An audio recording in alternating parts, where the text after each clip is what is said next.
عليكم ورحمة الله وبركاته.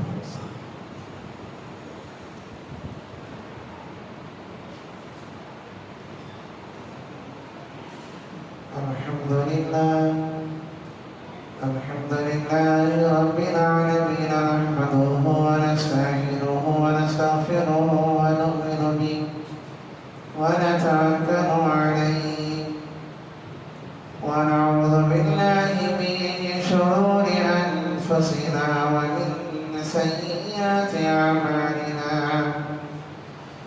من يهده الله فلا مضل له ومن يضلله فلا هادي له، ونشهد أن لا إله إلا الله وحده لا شريك له، ونشهد أن سيدنا وسندنا ونبينا ومولانا محمدا عبده ورسوله، أرسله الله تعالى بالحق بشيرا ونذيرا وداعيا إلى الله بإذنه وسراجا منيرا.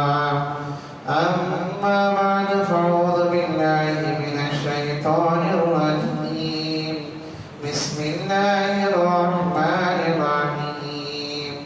قال ما منعك ألا تسجد إذ أمرتك وأنا خير منه خلقتني من نار وخلقته من طين. صدق الله العظيم. قال النبي صلى الله عليه وسلم: إن الشيطان يجري من الإنسان مجرى الدم، أو كما قال عليه الصلاة والسلام، وسلم تسليما كثيرا كثيرا. اللهم صل على سيدنا نبينا مولانا محمد في أول كلامنا. اللهم صل على سيدنا نبينا مولانا محمد في أوسط كلامنا. اللهم صل على سيدنا نبينا مولانا محمد في آخر كلامنا. اللهم لك الحمد كالذي تقول وخيرا مما نقول. اللهم لك الحمد كما أنت أهله. وصل وسلم على محمد كما أنت أهله، وافعل بنا كما أنت أهله، فإنك أهل التقوى وأهل المغفرة.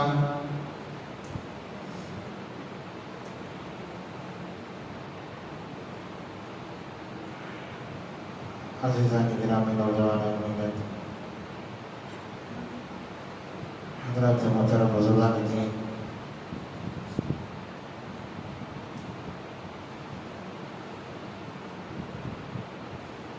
گزشتہ جمعہ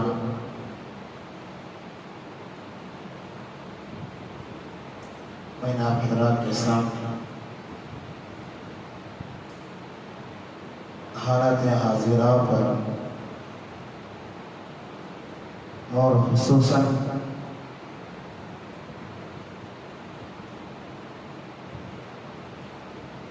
محلے کے جو حالات ہیں یا بنگلور شہر کے جو حالات ہیں یا ہمارے نوجوانوں کے جو حالات ہیں،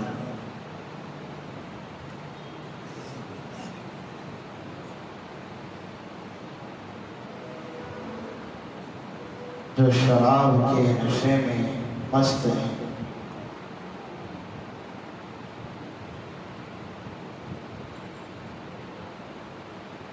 شراب کی حرمت کیا ہے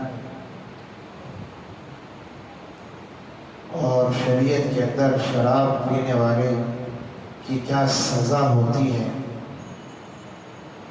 اور شراب کتنی بڑی بری عادت ہے، اور شراب پینے والا اس کو کیا سزا آخرت میں ہوتی ہے۔ اس سلسلے میں گزشتہ جمعہ میں حضرات کے سامنے کچھ باتیں عرض کی۔ ویسے تو ہمارا جو عنوان چل رہا تھا سیدنا حضرت ابراہیم علیہ السلام کی سیرت، اللہ تبارک و تعالیٰ نے حضرت ابراہیم علیہ السلام سے جو امتحانات لیے، ان تمام امتحانوں میں سے 4 امتحانات بڑے سخت تھے۔ آگ کی اندر چھلانگ لگانا بغیر کسی خوف اور خطر کے،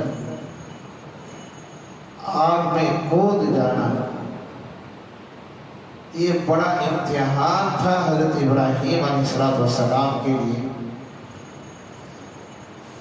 لیکن سیدنا حضرت ابراہیم علیہ السلام اللہ کی محبت میں لوگوں کی پرواہ کیے بغیر، اپنی جان کی پرواہ کیے بغیر نمرود کی آگ میں کود گئے۔ یہ امتحان پہلا امتحان تھا حضرت ابراہیم علیہ السلام کا، اور اس امتحان میں آپ 100% کامیاب ہو گئے۔ معمولی سی چنگاری ہم لوگ برداشت نہیں کر سکتے، آگ کا شعلہ اگر ہمارے جسم پر پڑ جائے تو ہم لوگ کہیں کے نہیں رہیں گے۔ لیکن سیدنا ابراہیم علیہ السلام کی محبت اللہ تبارک و تعالیٰ سے،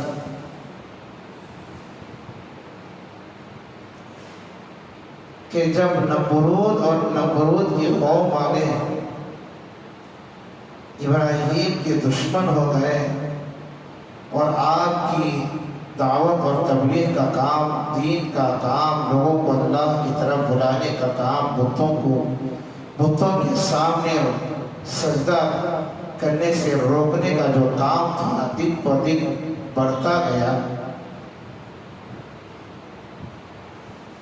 پوری قوم والے یہ تو ہو کر حضرت ابراہیم علیہ السلام کو آگ میں ڈالنے کے تیار ہو گئے، اور آپ کود بھی گئے، چھلانگ بھی آپ لگا دیے۔ اللہ کی طرف سے قرآن پاک کی آیت نازل ہوئی کہ قُلْنَا يَا نَارُ كُونِي بَرْدًا وَسَلَامًا عَلَىٰ إِبْرَاهِيمَ۔ یہ ساری تفصیلات گزشتہ جمعہ یا 2-3 جمعہ پہلے میں عرض کر چکا ہوں۔ تو بہرحال حضرت ابراہیم علیہ السلام کا یہ پہلا امتحان، اور دوسرا امتحان تھا کہ اللہ تبارک و تعالیٰ نے ابراہیم علیہ السلام کو 90 سال کی عمر میں اسماعیل جیسا بیٹا عطا فرمایا، اور ساتھ میں یہ بھی حکم دیا کہ آج کعبۃ اللہ موجود ہے۔ یہ زمانہ وہ تھا کہ 100 کلومیٹر دور تک پانی کا نام و نشان تک نہ تھا، کسی انسان تو دور کی بات، پرندے کی بھی کوئی آواز نہ تھی۔ ایسے جنگل میں اللہ تبارک و تعالیٰ نے ابراہیم علیہ السلام کو حکم دیا کہ آپ اپنے بیٹے اسماعیل کو اور بیوی ہاجرہ کو چھوڑ کر آ جاؤ۔ آپ نے اف تک نہیں کہا، دوسرا سوال نہیں کیا، بلکہ بس صرف اللہ تبارک و تعالیٰ کے اوپر بھروسہ کرتے ہوئے اپنی بیوی بچوں کو چھوڑ کر آ گئے۔ یہ دوسرا امتحان تھا۔ اور تیسرا امتحان تھا حضرت ابراہیم علیہ السلام کا، اللہ تبارک و تعالیٰ نے یہ دیا جب حضرت ابراہیم علیہ السلام کی عمر مبارک 100 سال مکمل ہو گئی، اور تقریباً اسماعیل علیہ السلام کی عمر 30 سال کی ہوئی، تو اللہ تبارک و تعالیٰ نے باپ اور بیٹے دونوں کو حکم دیا کہ آپ میرے گھر کی تعمیر کرو، اللہ کا گھر بناؤ۔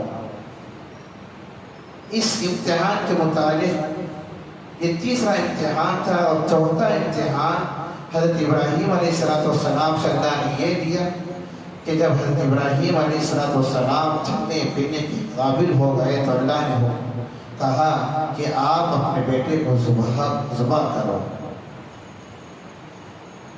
وَفَدَيْنَاهُ بِذِبْحٍ عَظِيمٍ، یہ بڑا سخت امتحان تھا کہ ایک باپ اپنے بیٹے کو ذبح کر رہا ہے۔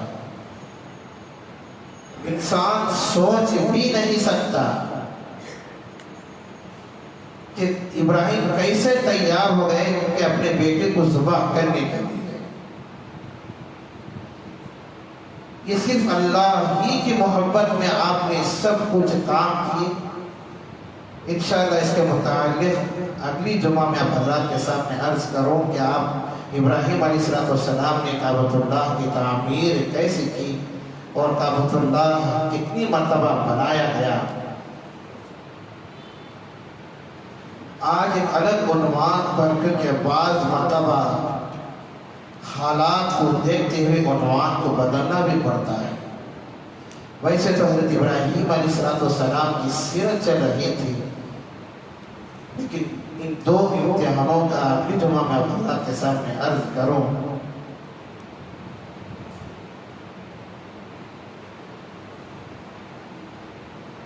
اللہ تبارک و تعالیٰ نے انسان کو جو نعمت ایمان کی عطا فرمائی ہے بہت بڑی نعمت ہے۔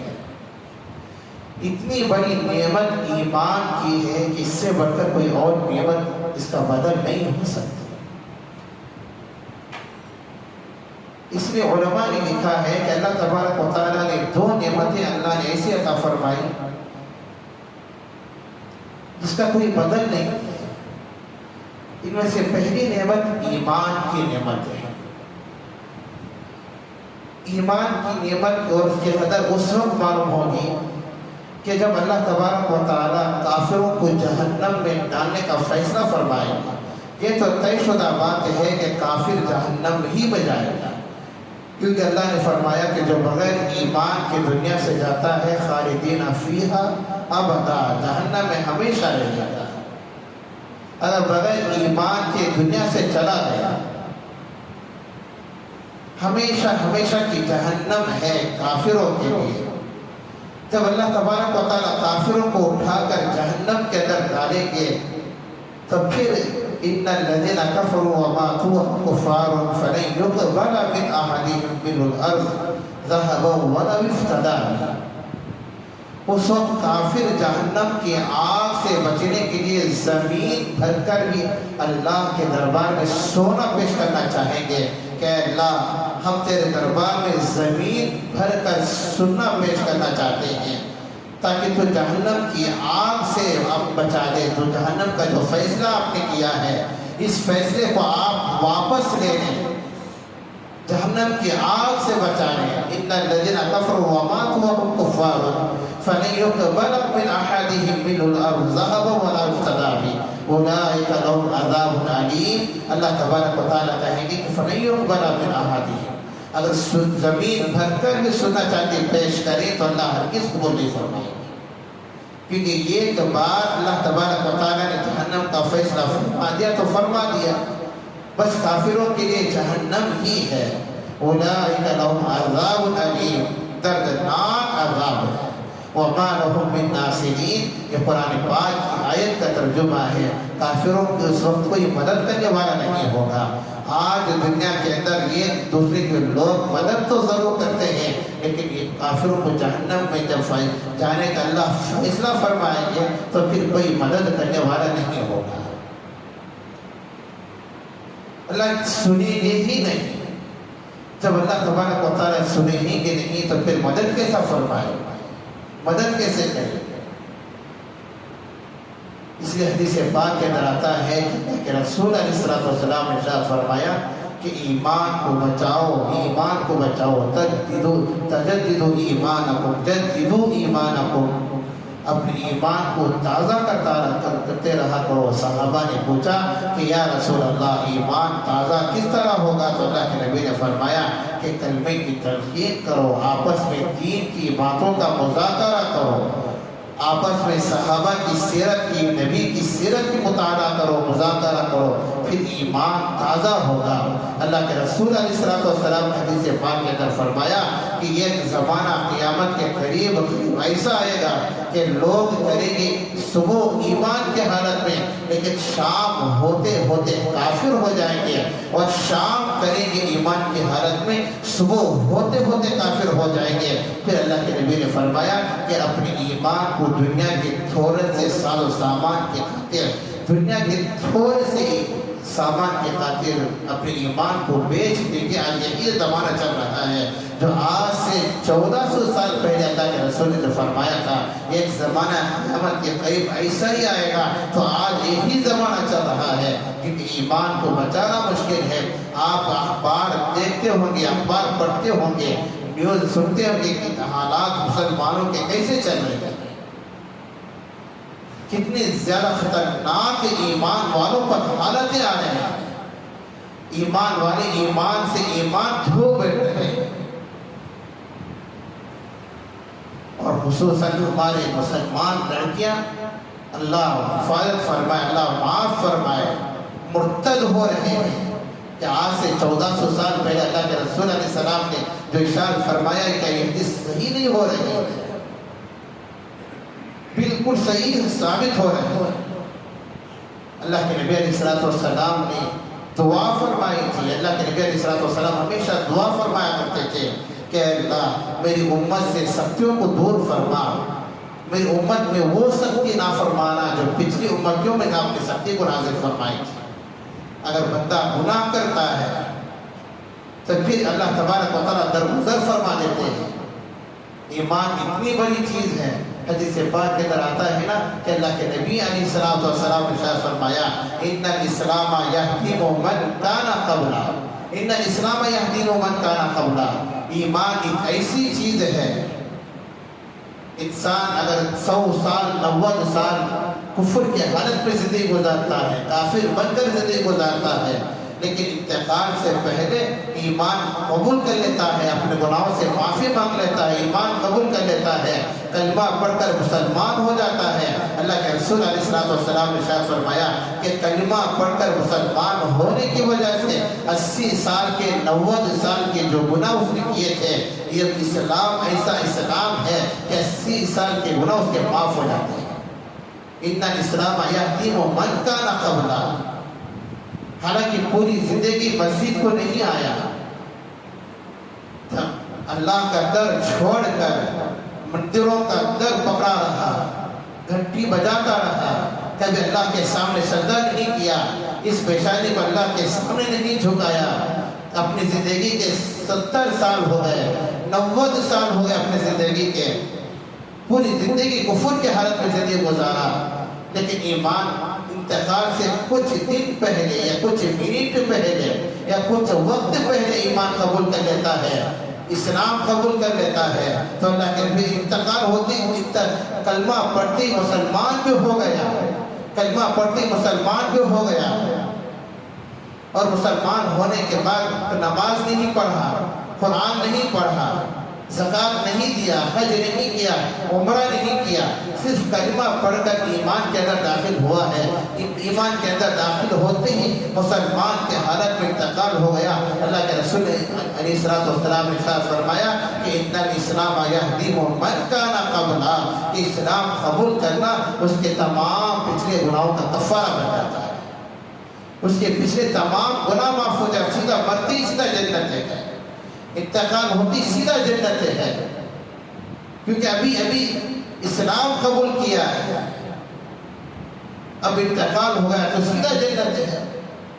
صحابہ کے واقعات ایسے بے شمار واقعات ہیں، بخاری شریف کے اندر واقعہ موجود ہے نا کہ اللہ کے رسول علیہ السلام نے ارشاد فرمایا کہ اللہ کے نبی علیہ السلام حضرات صحابہ کرام کو جنگ کی ترتیب بتا رہے تھے۔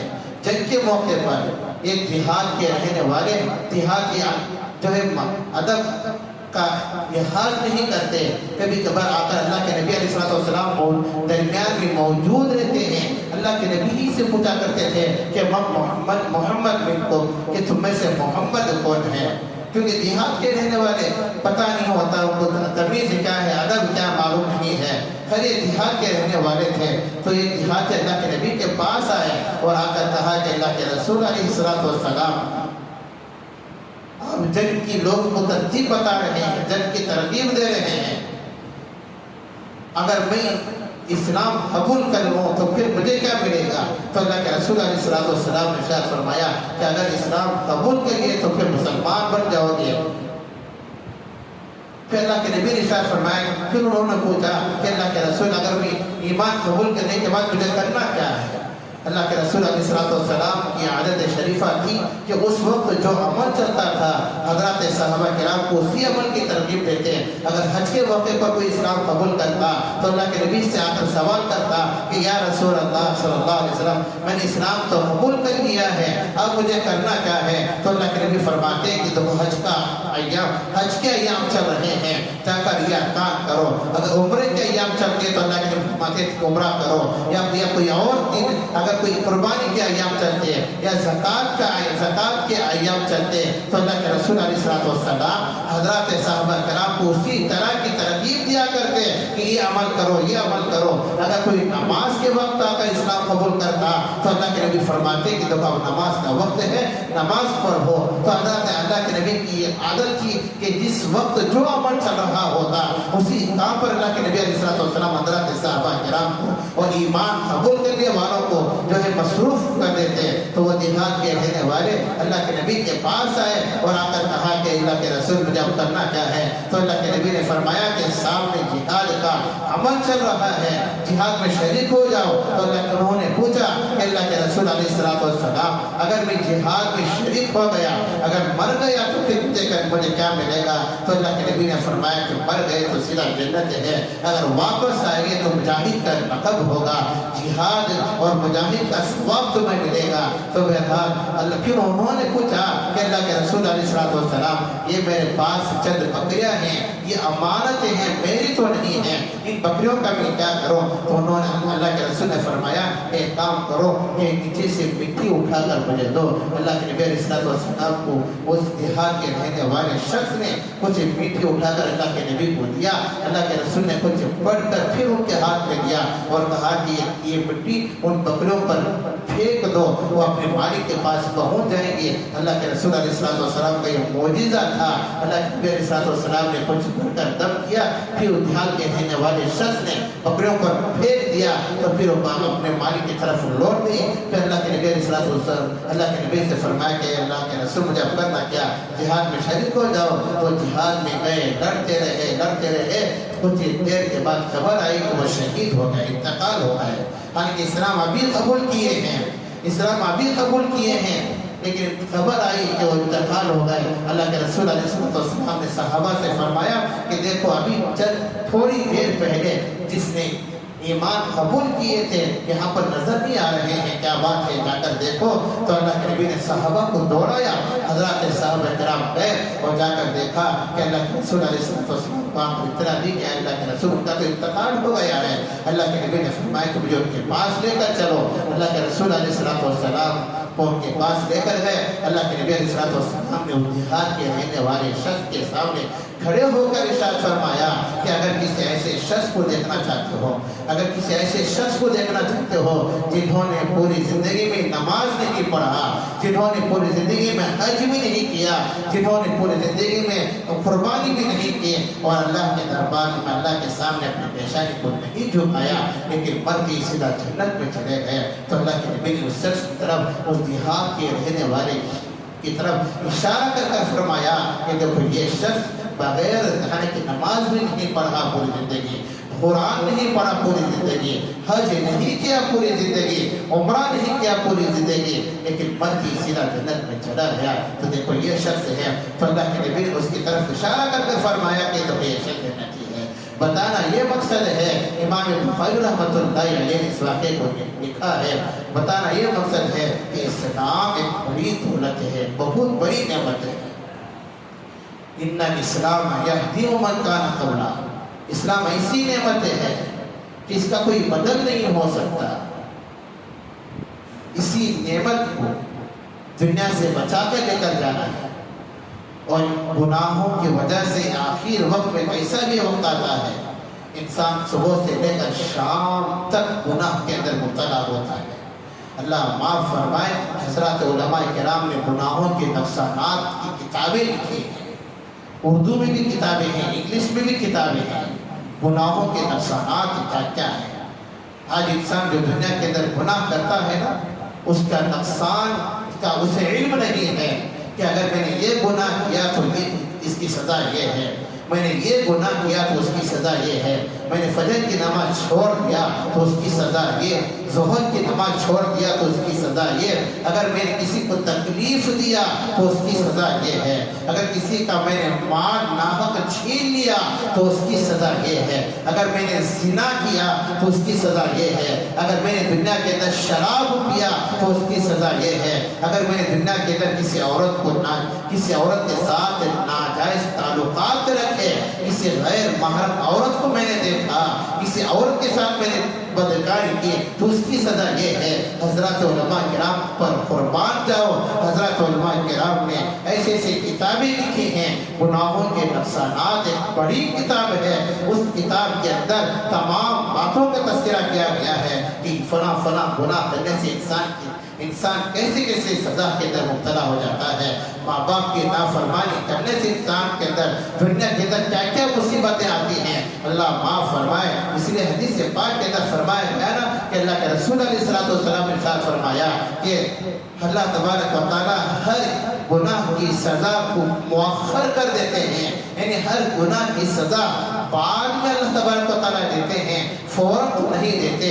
انسان شراب پیتا ہے لیکن گناہ سزا فوراً نہیں دیتے، توبہ کر لیا تو معاف ہے۔ انسان بندہ زنا کرتا ہے لیکن سزا فوراً نہیں دیتے، توبہ کر لیا تو معاف ہے۔ نمازیں چھوڑ کر سوتا ہے، اللہ تبارک و تعالیٰ سزا فوراً نہیں دیتے، توبہ کر لیا تو معاف ہے۔ لیکن یہ گناہ ایسا بھی ہے، یہ گناہ ایسا بھی ہے، اگر کوئی بندہ یہ گناہ کرتا ہے، مثلا اگر کوئی بندہ ماں باپ کی نافرمانی کرتا ہے تو اللہ تبارک و تعالیٰ اس کی سزا دنیا ہی میں دے دیتے ہیں، بننے سے پہلے اس کی سزا دنیا ہی میں دیتے ہیں۔ تو بہرحال یہ گناہوں کے نقصانات ہیں، اللہ ہم سب کی حفاظت فرمائے۔ اس لیے حدیث پاک کے اندر اللہ کے رسول نے ارشاد فرمایا کہ ان الشیطان یجری من الانسان مجرى الدم، ان الشیطان یجری من الانسان مجرى الدم، کہ شیطان انسان کے رگوں میں خون کی طرح دوڑتا ہے، شیطان انسان کے رگوں میں خون کی طرح دوڑتا ہے۔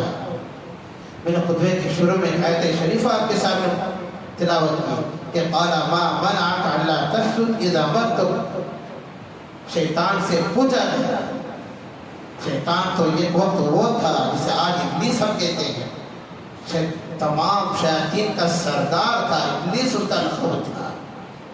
ایک زمانہ وہ تھا کہ دنیا کے چپے چپے پر اس نے سجدہ کیا تھا، طاؤس الملائکہ اس کا لقب تھا۔ طاؤس الملائکہ کا مطلب فرشتوں کا سردار، فرشتوں کا سردار تھا۔ لیکن آخر اللہ تبارک و تعالیٰ نے ذلت دے کر جنت سے کیوں بھیج دیا؟ اتنی بہترین جگہ جنت کو چھوڑ کر دنیا کے اندر شیطان کیوں آ گیا؟ قال ما منعك الا تسجد اذا مرت قال انا خير منك، شیطان سے پوچھا گیا کہ ما منعك الا تسجد، آدم علیہ السلام کے سامنے سجدہ کرنے سے آخر تجھے کس نے روکا؟ یہی وجہ تھی نا کہ آدم کے سامنے سجدہ نہیں کیا، جس کی وجہ سے اللہ تبارک و تعالیٰ نے اپنے دربار سے جنت سے دنیا کے اندر بھیج دیا۔ دنیا میں آنے کے بعد شیطان سے سوال کیا گیا، پوچھا گیا کہ قال ما منعك الا تسجد اذا مرت، آخر کون سی چیز تھی جس نے تجھے سجدہ کرنے سے روک دیا؟ تو شیطان بھی شیطان تھا، اللہ نے علم بہت عطا کیا تھا، اس لیے علماء نے لکھا ہے کہ شیطان عالم بھی تھا، ایک طرف عالم بھی تھا اور دوسری طرف عارف بھی تھا، یعنی اللہ کے غصے کو پہچانتا تھا۔ اللہ کب غصے میں آتے ہیں؟ عارفوں کا کام ہوتا ہے، جو اللہ سے زیادہ منسلک ہوتے ہیں، جو تصوف کے مین والے ہوتے ہیں، جو اللہ اللہ والا کہتے ہیں، اللہ اللہ کہتے ہیں، جو ذکر کرتے ہیں، جو ذکر اذکار کرتے ہیں، مراقبہ کرتے ہیں، رات میں اٹھ کر اللہ کو یاد کرتے ہیں، تھوڑی دیر کے لیے اپنی آنکھوں کو بند کر کے اللہ کی یاد اپنے دل کے اندر بٹھاتے ہیں، دنیا کی محبت اپنے دل سے نکال دیتے ہیں، اسی کو تصوف کہا جاتا ہے۔ اس لیے علماء نے لکھا ہے کہ شیطان ایک طرف عالم بھی تھا اور دوسری طرف عارف بھی تھا، اللہ کو پہچانتا تھا، اور اسے شیطان کو معلوم تھا کہ اللہ تبارک و تعالیٰ غصے میں کب آتے ہیں اور اللہ نرمی میں کب آتے ہیں۔ تو شیطان سے سوال کیا گیا کہ کس چیز نے تجھے منع کیا اللہ کے سامنے سجدہ کرنے سے؟ تو شیطان نے کہا کہ انا خیر من خلقتنی من نار وخلقتہ من طین۔ عالم تھا، اسی وجہ سے اس نے جواب دیا۔ حالانکہ شیطان کوئی پڑھا لکھا کہ کسی مدرسے سے نہیں پڑھا تھا، اللہ نے علم عطا کیا تھا۔ انا خیر من خلقتنی من نار وخلقتہ من طین، میں آدم سے بہتر ہوں، کیونکہ اللہ تبارک و تعالیٰ نے آدم کو تو مٹی سے پیدا کیا، وَخَلَقْتَهُ مِن طِین، اور مجھے تو اللہ نے آگ سے پیدا کیا ہے۔ خَلَقْتَنِی مِن نَار، مجھے تو اللہ نے آگ سے پیدا کیا، آدم کو تو مٹی سے پیدا کیا، اور آگ کی صفت تو اوپر جاتی ہے اور مٹی کی صفت تو نیچے جاتی ہے۔ اوپر جانے والی چیز نیچے جانے والی چیز کے سامنے کیسے سجدہ کر سکتی ہے؟ میں سجدہ نہیں کر سکتا۔ اللہ تبارک و تعالیٰ نے کہا کہ قال فاهبط منها فما يكون لك ان تتكبر فيها فاخرج انك من الصاغرين، تو میرے دربار سے نکل جا۔ قال فاهبط منها فما يكون لك ان تتكبر، تو نے تکبر کیا ہے، تو نے فخر کیا ہے، میرے دربار سے نکل جا۔ فاخرج انك من الصاغرين، جب اللہ تبارک و تعالیٰ نے کہا کہ اپنے دربار سے نکل جا، تو شیطان نے کہا قال انظرنی الی یوم یبعثون، کہ اللہ آپ مجھے دربار سے تو نکال رہے ہیں، لیکن ایک کام کیجئے۔ شیطان تو وہ جانتا تھا، اس لیے اسی شیطان عارف تھا۔ اللہ نے غصے سے کہہ دیا کہ میرے دربار سے نکل جا۔ اب شیطان نے فوراً سوچا کہ اللہ آپ مجھے دربار سے تو نکال رہے ہیں، انظرنی الی یوم یبعثون، قیامت تک مجھے مہلت دیجیے، قیامت تک مجھے مہلت دیجیے۔ دیکھیے میں آپ کے بندوں کو کیسے بھڑکاتا ہوں۔ انظرنی الی یوم یبعثون، پھر اللہ نے کہا قال انک من المنتظرین، میں نے تجھے مہلت دی، قیامت تک تجھے مہلت دی۔ دیکھیں کہ تیرے بہکاؤ میں کون کون انسان آتے ہیں، کون سے بندے جو تیرے بہکاؤ میں آتے ہیں۔ تو انسان شیطان اللہ تبارک و تعالیٰ کے دربار سے نکل دیا، اللہ نے نکال دیا۔ اب شیطان جب اللہ کے دربار سے نکلا اور زمین پر آیا، تو آتے وقت اس نے اللہ تبارک و تعالیٰ سے 9 چیزیں مانگ کر آیا۔ المعجم الاوسط ایک کتاب ہے، امام طبرانی رحمۃ اللہ علیہ کی حدیث کی بڑی کتاب ہے۔ اس کتاب کے اندر علماء نے لکھا ہے، حدیث موجود ہے کہ آتے وقت شیطان نے اللہ تبارک و تعالیٰ سے 9 چیزیں مانگ کر لے کر آیا۔ اللہ نے کہا، کیونکہ شیطان جانتا تھا کہ جب اللہ کا غصہ غالب آتا ہے تو پھر اللہ تبارک و تعالیٰ کا رحم بھی غالب آتا ہے، اللہ کا رحم بھی غالب آتا ہے۔ اس لیے شیطان ایک طرف عالم بھی تھا، دوسری طرف عارف بھی تھا، اللہ کو پہچانتا تھا۔ تو اللہ تبارک و تعالیٰ سے کہا کہ اللہ آپ مجھے اپنے دربار سے کوئی نکال رہے ہیں، لیکن میں آپ سے 9 چیزوں کا سوال کرتا ہوں، اور 9 چیزیں مجھے اللہ آپ عطا فرما دیں۔ اللہ تبارک و تعالیٰ نے کہا کہ جا وہ 9 چیزیں بھی تجھے دیتا ہوں۔ شیطان نے سب سے پہلے اللہ تبارک و تعالیٰ سے سوال کیا۔ آپ ان باتوں کو یاد رکھو، آپ یہ حدیث کے حوالے سے میں آپ کے سامنے کہہ رہا ہوں۔ المعجم الاوسط حدیث کی ایک بڑی کتاب ہے، امام طبرانی رحمۃ اللہ علیہ کی۔ اس کتاب کے اندر حدیث موجود ہے، عربی کے الفاظ ہیں۔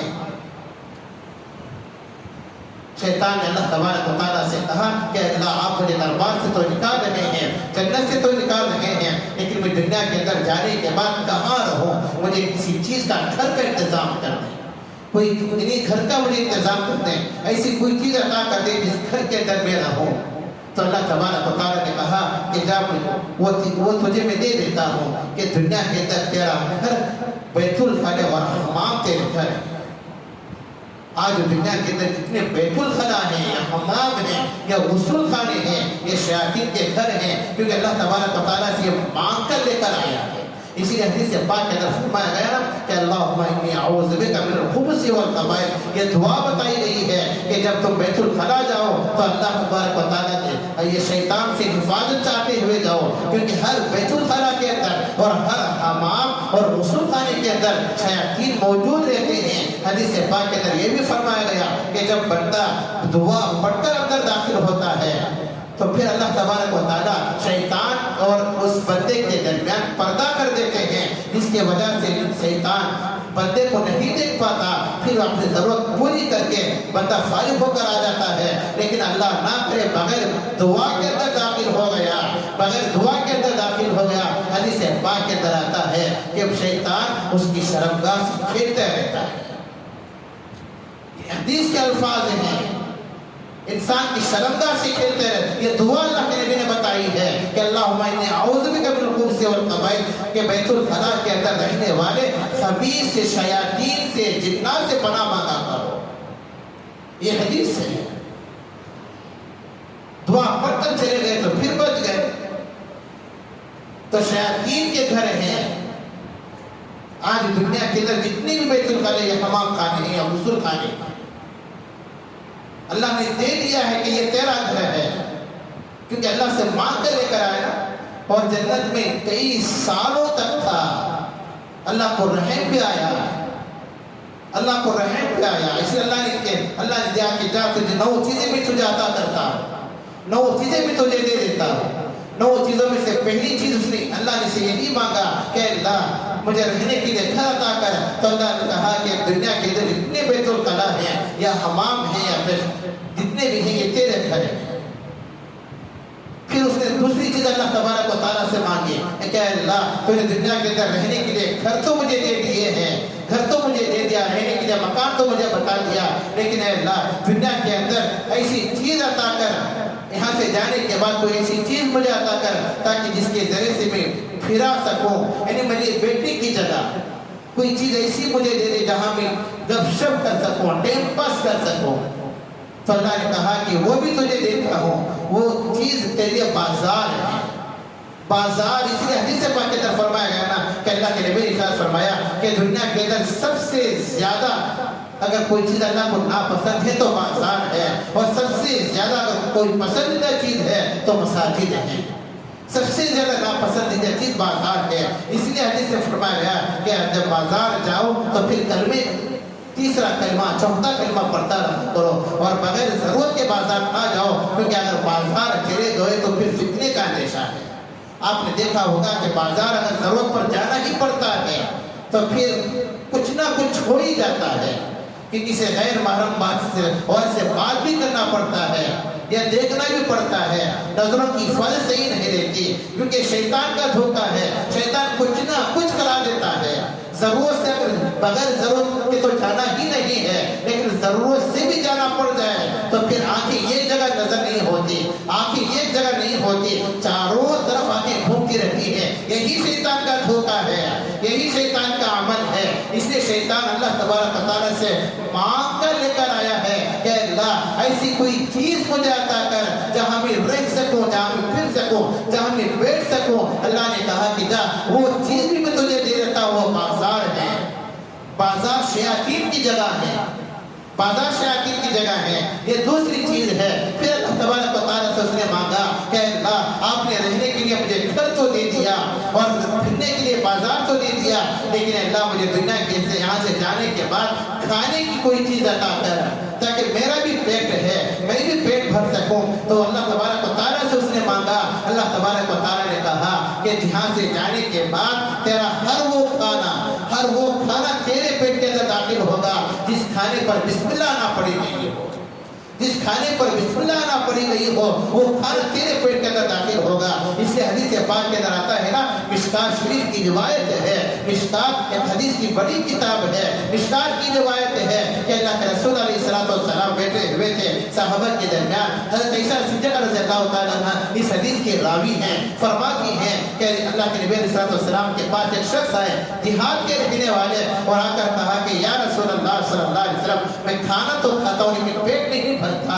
اللہ کے نبی نے فرمایا کہ شاید بغیر بسم اللہ کے کھاتے ہو۔ انہوں نے کہا کہ ہاں یا رسول اللہ میں بغیر بسم اللہ کے کھاتا ہوں۔ تو اللہ کے نبی نے فرمایا کہ بسم اللہ پڑھ کر کھاؤ پھر دیکھو۔ وہ چلے گئے، پھر کچھ دیر کے بعد آئے، کچھ دنوں کے بعد اللہ کے نبی کے پاس اور آ کر کہا کہ یا رسول اللہ آپ کا یہ عمل ایسا ہے کہ میں بسم اللہ کے ساتھ کھاتا ہوں، بس 2-3 لقموں میں میرا پیٹ بھر جاتا ہے، 2-3 لقموں میں میرا پیٹ بھر جاتا ہے۔ تو حدیث میں فرمایا گیا کہ ہر وہ کھانا جو بسم اللہ کے بغیر پڑھی جاتا، بسم اللہ کے بغیر کھایا جاتا ہے شیطان کے لیے، بسم اللہ کے ساتھ کھاؤ۔ بس معمولی لفظ ہے بسم اللہ، اللہ کا نام لے کر کھاتے ہیں، بچوں کو ترغیب و دو کھاتے ہیں بسم اللہ پڑھ کر کھاؤ۔ اللہ کے نبی کی عادت تھی کہ اگر ایک ساتھ کھانا کھا رہے ہوتے، اگر کوئی بندہ، اگر کوئی صحابی بسم اللہ کے بغیر اگر ہاتھ ڈال دیتے تو اللہ کے نبی ہاتھ کو روک لیتے، وہ ہاتھ کو روک لیتے اور کہتے کہ بسم اللہ پڑھ کر بغیر بتا کے ہاتھ داخل کرو، کیونکہ اللہ کے نبی ایک طرف معلم بھی تھے، استاذ بن کر آئے تھے، صحابہ کو بتانا تھا کہ کھانے کا ادب کیا ہے، کھانے کا طریقہ کیا ہے۔ بعد میں اللہ کے رسول ہاتھ کو روک لیتے، ہاتھ کو پکڑ لیتے اور کہتے کہ بسم اللہ پڑھ کر کھاؤ، اور پھر اللہ کے نبی فرماتے کہ بغیر بسم اللہ کے کھائے تو پھر کھانا جو ہے ہضم جو شیطان کو چلے جاتا ہے۔ پھر ایک حدیث میں فرمایا گیا، اللہ کے رسول نے فرمایا اگر کوئی بندہ بھوک کی وجہ سے کبھی کبھار ایسا ہوتا ہے کہ بھوک میں بغیر بسم اللہ کے کھا لیتا ہے، اللہ کے نبی نے اس کا عمل بھی یہ بتایا کہ اگر کوئی بندہ بسم اللہ کے بغیر کھا لیا تو پھر درمیان میں یا آخر میں جب بھی یاد آئے بسم اللہ اول و آخر پڑھ لو تو اس کا یہ بدل ہو جائے گا۔ اللہ کے نبی نے فرمایا کہ اگر کوئی بندہ جس کھانے کی شروع بسم اللہ پڑھتا ہے، بسم اللہ بھول گیا، پھر بسم اللہ اول و آخر پڑھ کر کھاتا ہے تو قیامت کی طرف کھانے کا حساب اللہ نہیں دے گا، اللہ کو حساب دینا نہیں پڑے گا۔ کتنی بہترین باتیں اللہ کے رسول نے حدیث میں فرمائی۔ تو شیطان نے کہا کہ اللہ مجھے کھانے کے انتظام کر دیں، تو اللہ تبارک و تعالیٰ نے فرمایا کہ ہر وہ کھانا جس میں بسم اللہ نہ پڑھا گیا ہو وہ تیرا کھانا ہے۔ 3 چیز ہو گئے۔ پھر چوتھا چیز شیطان نے سوال کیا کہ اللہ آپ نے رہنے کے لیے گھر تو دے دیا اور گھومنے کے لیے بازار بھی دے دیا اور بسم کھانا پیٹ بھرنے کے لیے بھی دے دیا، اور میں آپ سے چوتھی چیز سوال کرتا ہوں پینے کے لیے بھی کوئی چیز عطا کر دے۔ تو اللہ نے فرمایا کہ ہر وہ چیز جس کے اندر نشہ ہے وہ تیری پینے کی چیز ہے، ہر وہ چیز جس کے اندر نشہ ہے، رائی کے دانے کے برابر بھی نشہ آتا ہو، تھوڑا سا بھی نشہ آتا ہو، وہ تیری پینے کی چیز ہے۔ تو آج کتنے لوگ ایسے ہیں جو شراب کے نشے ہیں، شراب میں مست ہیں۔ تو شراب اصل شیطان کی چیز ہے، شیطان اللہ سے مانگ کر لے کر آیا ہے کہ اللہ کی دنیا میں جا کر شراب پیوں گا، شراب لے کر اللہ نے اس کے لیے خاص کر دیا ہے۔ آج اگر کوئی بندہ شراب پیتا ہے تو یہ مسلمان نہیں بلکہ شیطان ہے۔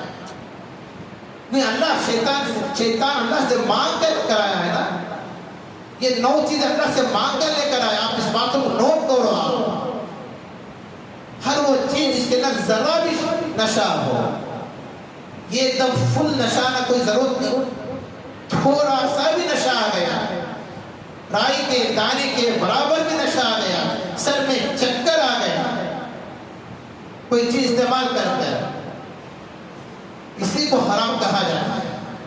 کل مسکر حرام، ہر نشہ اور چیز حرام، ہر وہ چیز جس کے اندر نشہ ہوا حرام۔ تو شیطان اللہ سے مانگ کر لے کر آئے، 4 چیز ہو گئے۔ پھر اللہ تبارک و تعالیٰ سے شیطان نے کہا کہ اللہ یہ ساری چیزیں آپ نے عطا کر دی، اے اللہ آپ دنیا کے اندر کوئی ایسی چیز عطا کر دیں جس سے لوگوں کو میں اپنی طرف مائل کروں، جو صرف ایک خاص آواز ہو، یعنی جو میرا اعلان ہو، جو میری طرف سے اعلان ہو، جس طرح مسجد کی طرف سے اعلان ہوتا ہے، امام کی طرف سے اعلان ہوتا ہے، مؤذن کی طرف سے اعلان ہوتا ہے، یا فلاں کی طرف سے اعلان ہوتا ہے۔ تو اللہ کے شیطان نے کہا کہ اللہ کوئی چیز ایسی چیز عطا کر جو میری طرف سے اعلان ہو، وہ اعلان سن کر لوگ میری طرف مائل ہو جائیں، یہ اعلان سن کر لوگ میری طرف آ جائیں۔ تو اللہ نے کہا کہ وہ چیز بھی تجھے عطا کرتا ہوں. اللہ نے کہا کہ وہ چیز تیرے لیے دنیا کے اندر میوزک ہے. آپ نے دیکھا ہوگا کہ میوزک کتنی خطرناک چیز ہے.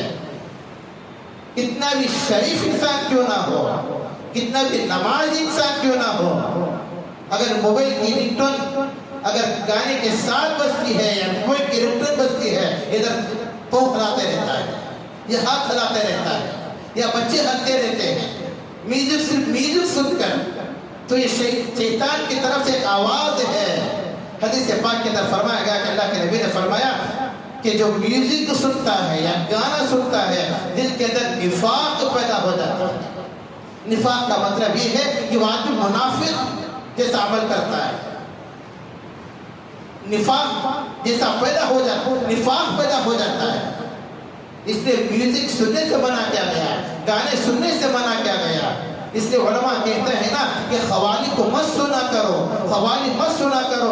عام طور پر محرم کے مہینے میں, ربیع الاول کے مہینے میں لوگ قوالی پورے محلے کے اندر ڈال دیتے ہیں نا, پورے محلے کے اندر قوالی ڈالتے ہیں, پورے محلے کے اندر یہ ڈالتے ہیں وہ ڈالتے ہیں, پھر کہتے ہیں کہ ہم قوالی نہ سن رہے سو. اس کے اندر اللہ کے نبی کی سیرت ہے, اللہ کے نبی کے گھرانے کی باتیں ہیں, اہل بیت کی باتیں ہیں, صحابہ کی باتیں ہیں. حضرت ابو بکر کا نام ہے, عمر کا نام ہے, کیا ہمیں یہ نہیں سننا کیا؟ ٹیپو سلطان کا نام ہے, کیا یہ نہیں سننا کیا؟ ہم نے کب کہا کہ ان کے نام مت سنو؟ یہ تو ایک مقدس جماعت ہے. صحابہ کی جماعت ایک مقدس جماعت ہے, تابعین کی جماعت تو مقدس جماعت ہے, حضرات علماء کرام کی جماعت تو مقدس جماعت ہے. ان کے نام سننے سے ہم نے منع نہیں کیا. قوالی اس لیے سننے سے منع کرتے ہیں, میوزک کے حدیث کے اندر میوزک ہوتی ہے. قوالی اس لیے سننے سے منع کرتے ہیں, اس کے اندر میوزک ہوتی ہے, اور میوزک کا سننا حرام ہے. اور آج کل تو مساجد کے اندر سے میوزک آتی ہے. اللہ کے نبی نے ارشاد فرمایا قیامت کی علامتوں میں سے ایک علامت یہ ہے کہ عبادت گاہوں سے میوزک آنا شروع ہو جائے گی. آج یہی ہو رہا ہے, آج یہی ہو رہا ہے. حالانکہ نماز میں اعلان کیا جاتا ہے کہ اپنے موبائل کو آف کرو, پھر اس کی ضرورت بھی نہیں پڑتی, کیونکہ بندہ خود معلوم کر لیتا ہے کہ میرا موبائل کس حالت میں ہے. لیکن موبائل کے اندر ایسی رنگ ٹون پہ رکھتے ہیں کہ اللہ معاف فرمائے, گانے کی آواز ہے, گانے کی آواز ہے, گانا آتا ہے. پچھلی صف میں کھڑے ہو کر لاسٹ صف میں اگر کوئی بندہ کھڑا ہوتا ہے, وہاں سے موبائل شروع ہوتا ہے, تو پھر وہاں سے موبائل بجنا شروع ہوتا ہے, تو پہلی صف میں یہ محسوس ہوتا ہے, تو پہلی صف تک اس میں نماز میں خلل ہوتی ہے. کتنی تکلیف ہوتی ہے. اس لیے علماء نے فرمایا کہ میوزک کا سننا حرام ہے. یہ شیطان کی طرف سے کالا ہے. اللہ سے مانگ کر لے کر شیطان آیا ہے, اللہ ایسی کوئی چیز مجھے دے دے, ایسا کوئی اعلان مجھے دے دے جس کی وجہ سے میں لوگوں کو بہکا سکوں. اس لیے میوزک حرام ہے, میوزک کا سننا حرام ہے, گانے کا سننا حرام ہے. لیکن لوگ نوجوان اسے سمجھتے نہیں ہیں. اللہ معاف فرمائے, اللہ معاف فرمائے. کتنے لوگ ایسے ہیں کہ اپنے کانوں کے اندر یہ فون ڈال کر اپنا کام کرتے رہتے ہیں. گھر کے اندر کیا ہو رہا ہے, بچہ آواز کر رہا ہے, بچی آواز کر رہی ہے, ماں ابا پکار رہے ہیں, امی پکار رہے ہیں, لیکن احساس نہیں ہوتا, کیونکہ کانوں کے اندر اتنا تیزی کے ساتھ لگائے ہوئے ہوتے ہیں. اس کا شور ہی سب سے بڑی چیز ہے. موبائل کی آواز ہی اپنے کانوں کے اندر بسائے ہوئے ہوتے ہیں. اللہ معاف فرمائے. موبائل کے اندر آواز بھی رنگ ٹون ایسے رکھو, موبائل کی رنگ ٹون بھی ایسے رکھو جو گانے کی مشابہ نہ ہو, جو میوزک کی مشابہ نہ ہو. اسی بھی علماء نے منع فرمایا ہے. اگر کوئی بندہ اپنی ضرورت کے لیے موبائل کا رنگ ٹون رکھتا ہے, کیونکہ موبائل بج رہا ہے, معلوم کرنے کے لیے موبائل کے اندر رنگ ٹون رکھنا ضروری ہے, تبھی تو معلوم ہوگا کہ موبائل بج رہا ہے. لیکن علماء نے لکھا ہے, موبائل کے آداب میں لکھا ہے. آپ کو بتاؤں, حضرت مولانا مفتی سلمان صاحب منصور پوری دامت برکات ہوں, جو دارالعلوم دیوبند کے ایک بہت بڑے شیخ الحدیث ہیں, حضرت نے تقریباً 150 صفحات میں موبائل کے مسائل کتاب لکھی ہے. موبائل کے مسائل کتاب لکھی ہے.